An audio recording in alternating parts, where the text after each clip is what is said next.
DoorDash's Double Dash feature allows you to pick up and deliver multiple orders in a single trip, helping you earn more money. If you can't access Double Dash, it's usually due to eligibility issues. Here are the main reasons why.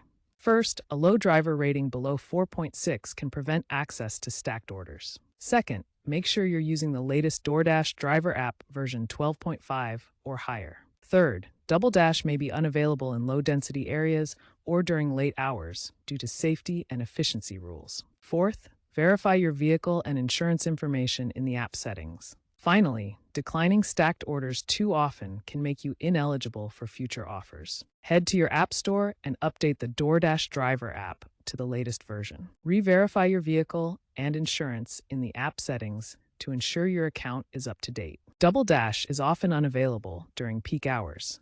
Try again during off-peak times when demand is lower. Focus on timely deliveries and good customer service to boost your rating.